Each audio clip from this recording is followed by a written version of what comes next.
Well, good evening, everyone. This is KZFR's write.onair 90.1, Sacramento, the foothills, the valley, and beyond. And I am Kevin, your host, here with my co-host, Natalie. How are you doing, Natalie? I'm good. How are you?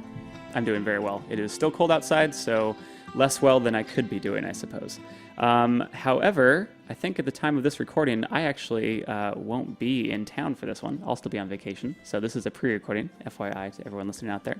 And we have a pretty cool guest with us tonight. But before we get to that, if anyone wants to be part of the show or submit or come on the show or talk or anything around the show, any questions, comments, or concerns, please do so at write.onair@gmail.com. You can also reach out to our Facebook. Usually Natalie and I will get back probably pretty quickly. I don't think we've had anyone reach out to us via Facebook often.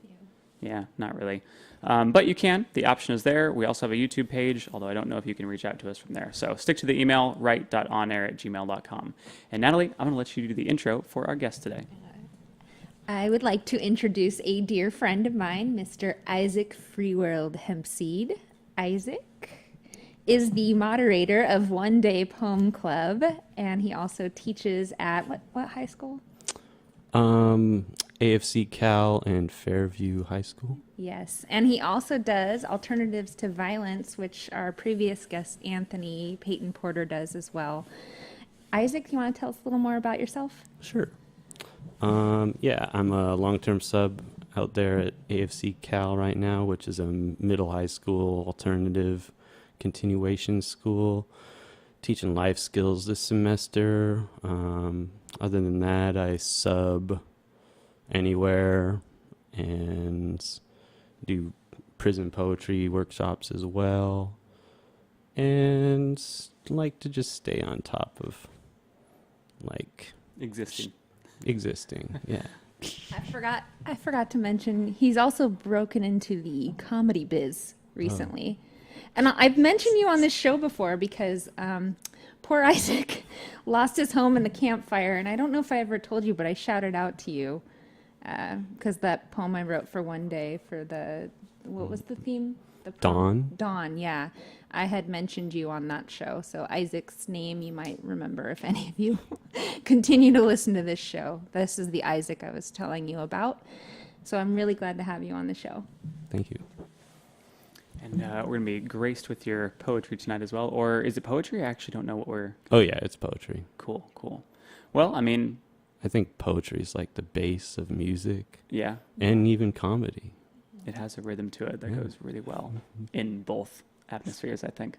Wonderful. Where have you done any comedy? Just at the Maltese. Cool. So stand-up stuff? Yeah. Man, just a 5 minutes set. So which seems like forever if you're up there. So if you write it out, you get it. Yeah. And practice a little.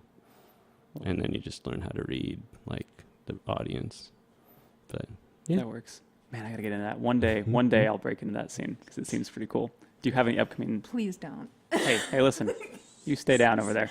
Do you have any upcoming Maltese shows coming up?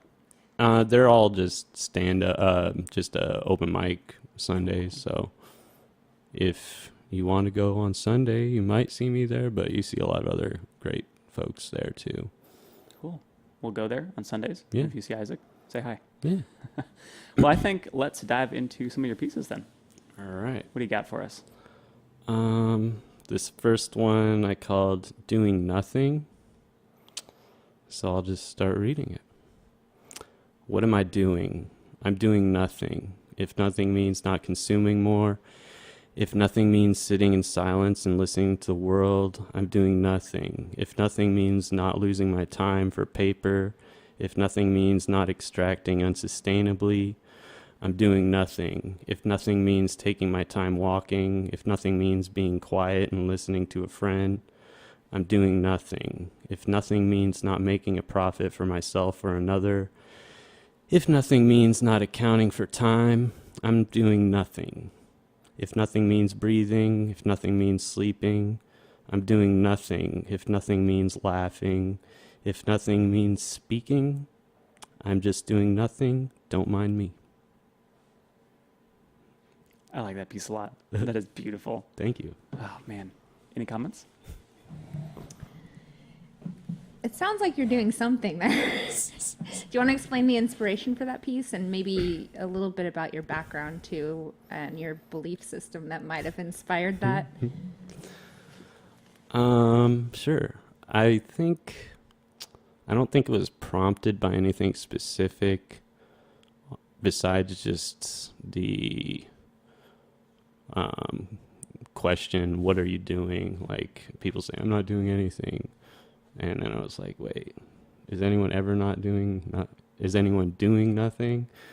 And that's what I came up with. When people say they're doing nothing, they're actually doing something.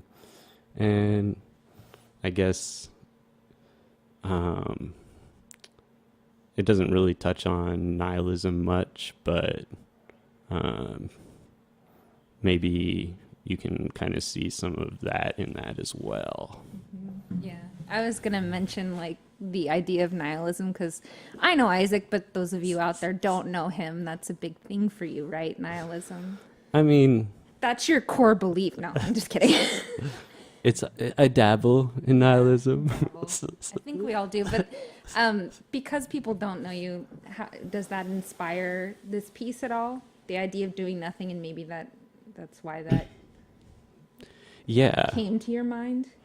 Yeah, I'd say I'm more of a cynic than a nihil, but a classical cynic. But and even in cynicism, in that aspect, like Diogenes, and way back in the day, he did nothing, if you will, because he was like living in what was a trash can back then. He was kind of like Oscar the Grouch, just yelling at people saying, hey, that's a dumb idea, you shouldn't do that. Like, and a big part of cynicism is destroying the currency, and what that meant in that lingo was like throwaway societal norm ideas, not really money, currency, but the things that are being exchanged. Yeah. And I do kind of touch on that too. Like, I mean, when you're at work, are you doing nothing? I mean, you're just like doing physical, well, sometimes you're not even doing physical labor. You're just sitting there doing nothing. Yeah. Well, and recently I had this thought too of like, even when we are doing something, essentially we could be doing nothing. I'm always thinking about nihilism too. I'm like, man, it gets pretty bleak out there. But even the idea of like, I like to go to a lot of music shows and that kind of thing. And I'm thinking sometimes we're just on this spinning globe and we could be going nowhere. And we're all just sitting here and we're enjoying this music, but it could be essentially that we're doing nothing for no real reason. And so that kind of, your piece, can you get into some of the finer lines in there? Sure. I don't have it in front of me. Yeah. Before we do that, though, before we dive into it, unpack your definition of nihilism for those who don't know what it is. Okay. And then we'll dive into that so that people are on board. What nihilism is to me, I guess, is the idea that there's not a purpose, and that means to some nothing really matters. Queen. Sorry. So you can take it negatively, but I take it positively, and that's a realm in nihilism too. Positive nihilism recognizes nothing matters, so don't get hung up on little things because it doesn't matter. Move on and do what makes you tick and hopefully is productive. As long as you're not messing with other people's nothing. Find your own meaning. Yeah. In nothing. Okay, dive into your piece now. Yeah. For me, I really like that you take nothing and you turn it into something. And I guess you've talked with me about positive nihilism.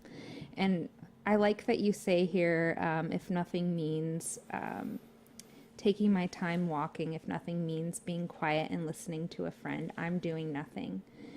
And as someone who knows Izeck, and many of you out there, if you're listening and you know Izeck's going to be on, you know that he is the type of person that does that if you've heard nihilism before, it tends to have negative connotations with it. And people can be like, life's bleak, there's no meaning, and so I just can be a complete jerk. But really, this idea that you're playing with here, questioning the meaning of things in life and even the word nothing, is that there is actually a lot of meaning in doing your version of nothing. Yeah. Listening, stopping, making time for important things. Yes.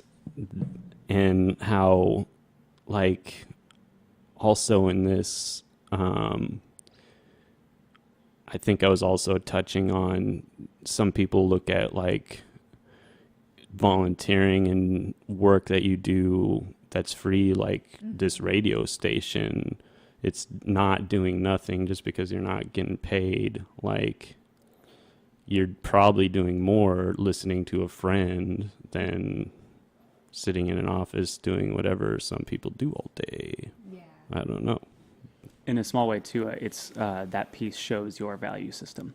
What you see as your own currency and stuff like that, listening to a friend, because that's where you're spending something, where there is some sort of effort put into it. And in a really interesting way, it's almost like you can draw your outline in that piece, and it's really pretty cool. By the way, Kevin, we haven't mentioned on this show that you got Volunteer of the Year, right? We didn't have to mention it on the show. We should mention it. KZFR's Volunteer of the Year went to Kevin. Yeah, And thanks, that went KZFR. unmentioned almost. He didn't even mention it to me, and I was insulted. As your friend who listens. Well, I appreciate it. Thank you, KZFR. It Yeah. was Volunteer of the Year for 2018, so I Right appreciate on. that. All right. Thank you. Isaac, next Yeah. piece. Okay. It better be called something. Yeah, we dug through the hole of nothing. All right. This next. I don't even remember writing this one. Beautiful. I find that very believable. It'll be a discovery for all of us. It's called Baked into the Cake. Baked into the Caked. I kind of remember it, but not totally. So I'll just go into it. The smell of burning citronella, the taste of vodka sarsaparilla. Don't mix my chocolate and vanilla. What was he, though? The man from Thrilla. Harambe was a good gorilla. The fight that happened in Manila. Bernie Sanders, Mike the Killer. Dalmatian coats from Cruella. Donald Trump's not a good fella. Ash protector, an umbrella. Cavities attacked by Drilla. Steamboat captain could be called Krilla. Landlord knockin', there's the Billa. Bong at PacSun, 90s Mala. Adapted for this chilla. Lungs been damaged, all the villa. Fight along with all the felon. Knees to get on or there's killin'. From inner cities to the villas on TV, it seems life's in la-la. As if our villains are Godzillas, when they might be written word in our laws. Drops the mic at the end of that one. I'm a fan of Gorilla. I like that reference. Thank you. Well, we'll start again. Unpack this a bit for us because there is a lot there. There is. I'm guessing it started with the smell of burning citronella, because that's the first line in here. One thing I noticed about your poetry when I actually met Izeck through One Day Poem Club. I had noticed your writing on there, and I thought, oh, this is really unique. You're just finding words that rhyme. And occasionally, Izeck does this thing where he puts a copyright sign on certain words, which I thought was really interesting. That's not in this poem. I noticed that. But is that the whole point, is just playing with words here, or is there actually a meaning in this poem? Because I can't. It's baked into the cake. Okay. Is this a recipe for disaster, or? It's looking at, I'm pretty sure it's looking at how inequalities are baked into society in a way, with the... You touch on, I mean, like quite a few points on there too. I mean, you're going through, if you kind of just look at the themes that are there, one, you're talking about obviously a recipe of what's in like a society, but then you hit like famous memes, the Harambe thing, you hit politicians, Bernie Sanders, Donald Trump, you then move on to famous singers, like what was he though, the man from Thriller, all sorts of stuff like that, Corella, and it's really like a discussion of the foundation of what is kind of there, and then looking at like, but really maybe this is the issue, like this is all so much stuff like that's in the way that is the flavor of the cake, but the meat of it is probably something else. Is what I'm getting from it, at least. It's Black Lives Matter inspired, Bernie Sanders, Mike the Killer, or Killer Mike. He was part of Bernie's little Go crew. The I have to the say, man from Thriller. I have to say, like, I'm so out of touch with the media right now. That's why it doesn't make any sense to me that I don't understand any of the references. That's why I'm asking. I'm like, I'm so out of touch. Like when Bernie Sanders was running for president, I couldn't watch because like Donald Trump and everything, it was too painful for me.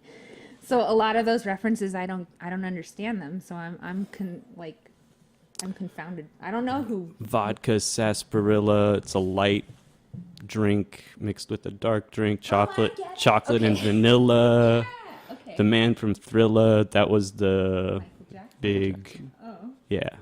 okay. Harambe.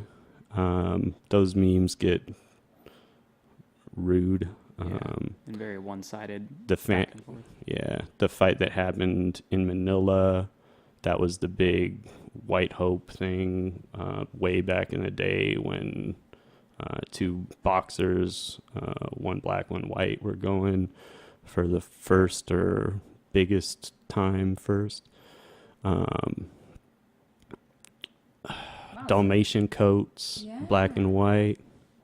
Wow. Ash protector, an umbrella, black ash, cavities on a white tooth. I think Steamboat Captain was referring to Forrest Gump. Dang, Izeck, I didn't realize that you had so much like loaded language in there Yeah. and so much symbolism. I had no idea. If you hadn't taken the time to explain that to me, I'd have been like, okay, cool, it rhymes, it's fun. But that reads a lot like a rap, and I appreciate that you really did have a lot going on in there, and I had no clue, and you took the time to explain it because I had no idea. I freely admit, I was like, "What am I looking at here?" And that's the first time I ever heard it. What, the double LA? What, the HE double hockey sticks? But I freely admit, like that for me, I don't always get it the first time I hear it, and so that the time that you must have taken to write that, do you know? Have any idea?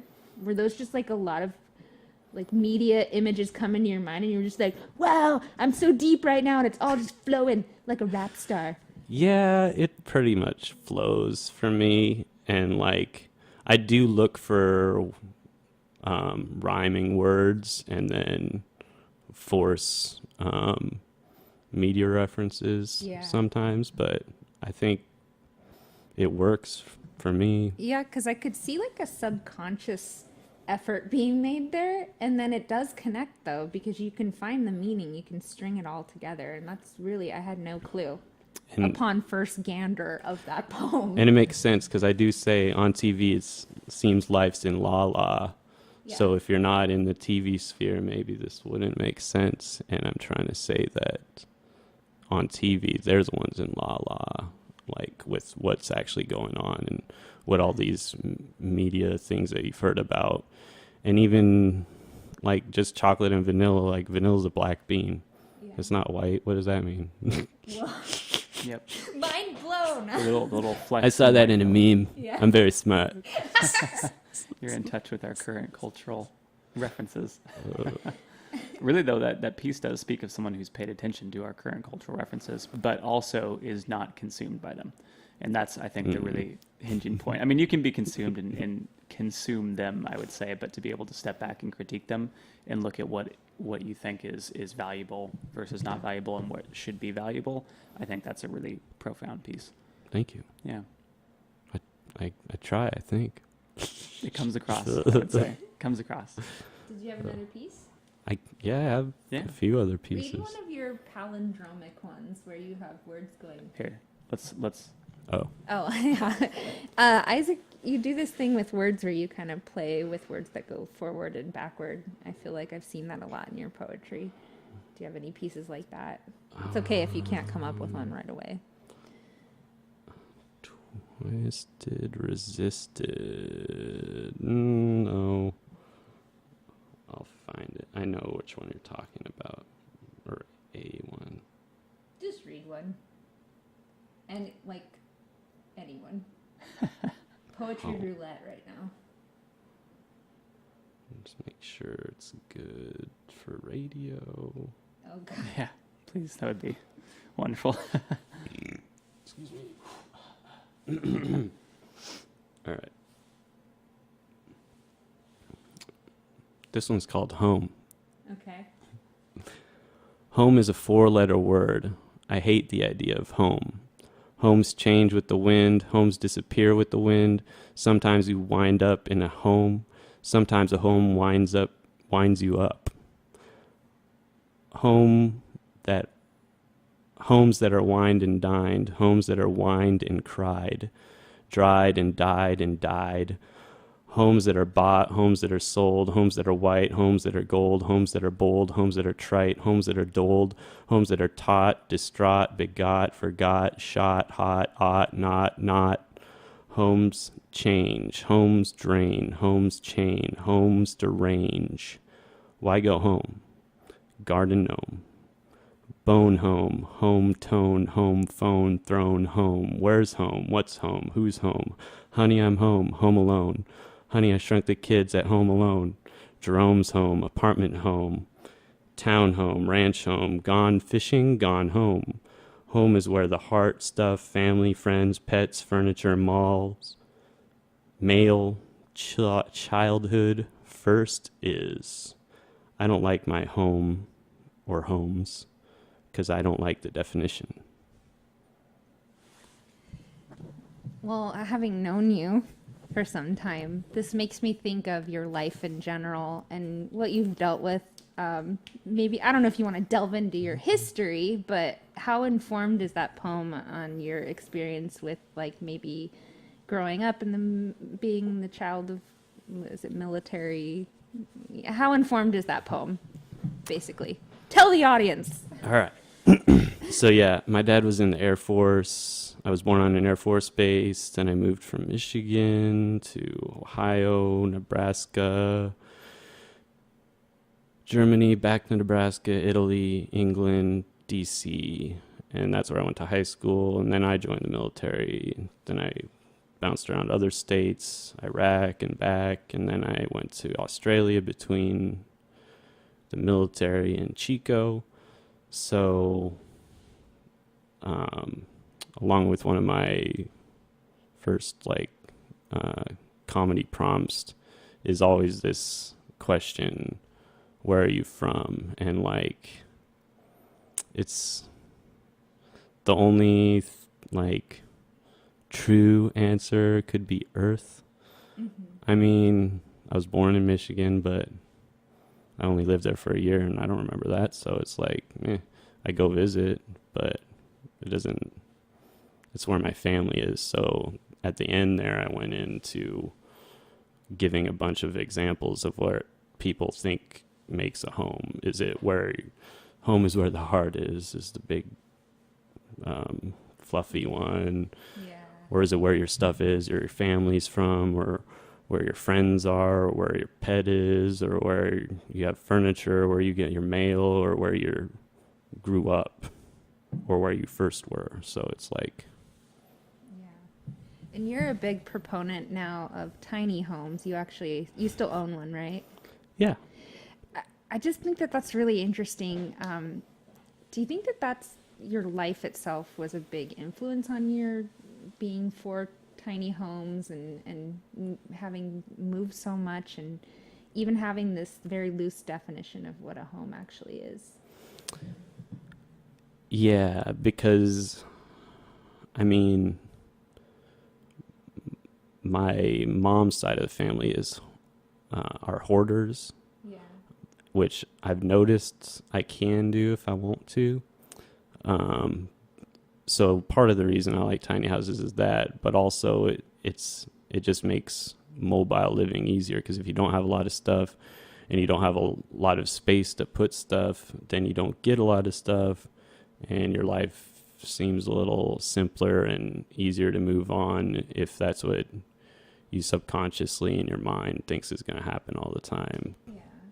In some ways, that has like a nice parallel to nihilism too. I mean, if there's less that you're trying to carry with you in like your mental atmosphere, mental home, then it's easier to kind of learn about new things and accept new identities and kind of just flow along.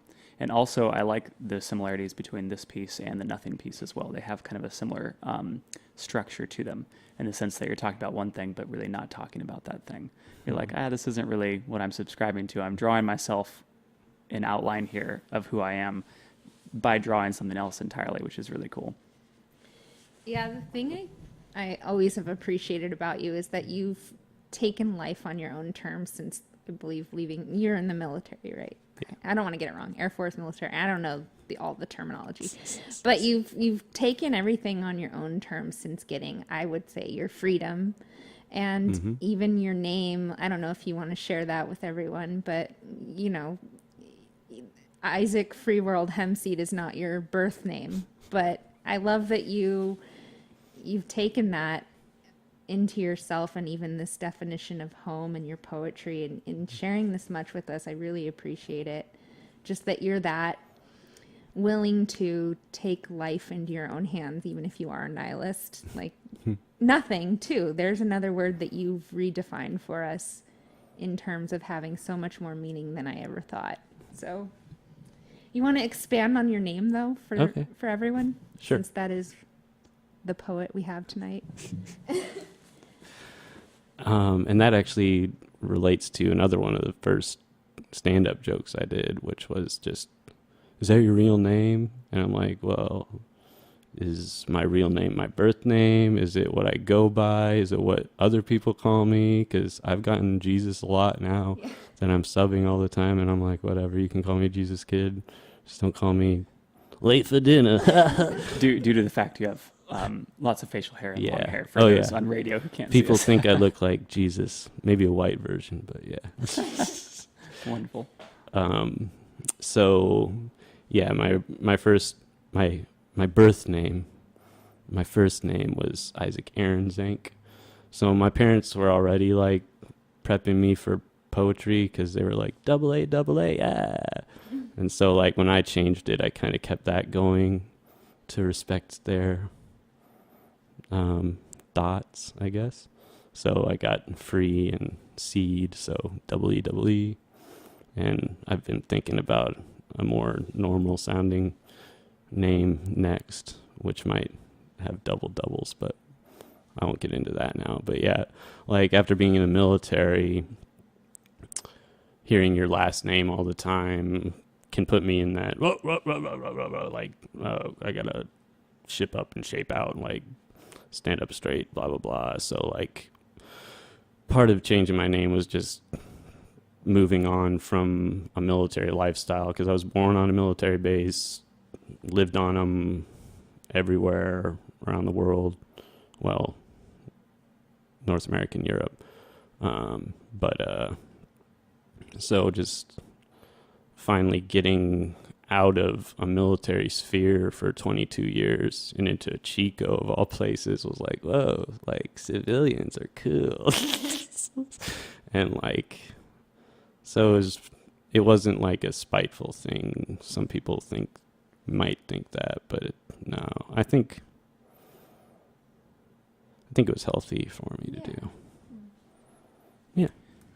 We're actually at the last minute of the show, believe it or not. Cool. That went crazy fast.